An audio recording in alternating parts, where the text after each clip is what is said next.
صحابہ کرام رضوان اللہ تعالی علیہم اجمعین میں سے ایک صحابی رسول کسی مقام پہ گئے تو وہاں پہ دیکھا کہ ایک شخص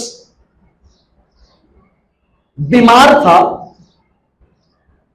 اور ان لوگوں نے اس شخص کو اس صحابی رسول کی بارگاہ میں پیش کیا، کہنے لگے کہ یہ آسیب زدہ ہے، اسے سایہ ہے، اسے آسیب ہے، تو ہم چاہتے ہیں آپ اس پر کوئی دم کریں، اللہ اسے شفا دے دے۔ صحابی رسول فرماتے ہیں کہ میں نے سورہ فاتحہ پڑھی، میں تلاوت کرتا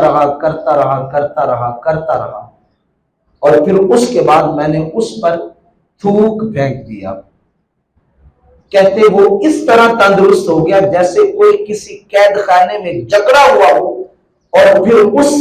قید خانے سے زنجیروں سے اس بندے کو باہر نکال لیا جائے تو جیسے وہ آزادی کی زندگی بسر کرنے لگتا ہے، گویا وہ آزاد ہو گیا، بڑا پرسکون ہو گیا۔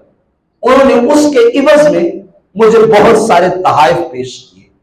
تو صحابی رسول کہتے ہیں میں حضور کی بارگاہ میں حاضر ہوا، میں نے عرض کی یا رسول اللہ صلی اللہ علیہ وسلم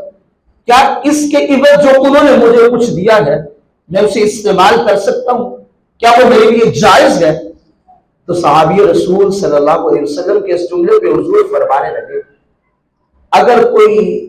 جاہل جھاڑ پھونک سے کچھ کما کے کھاتے پھرتے ہیں تو تم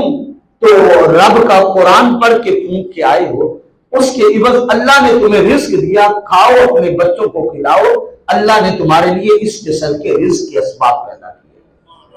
گویا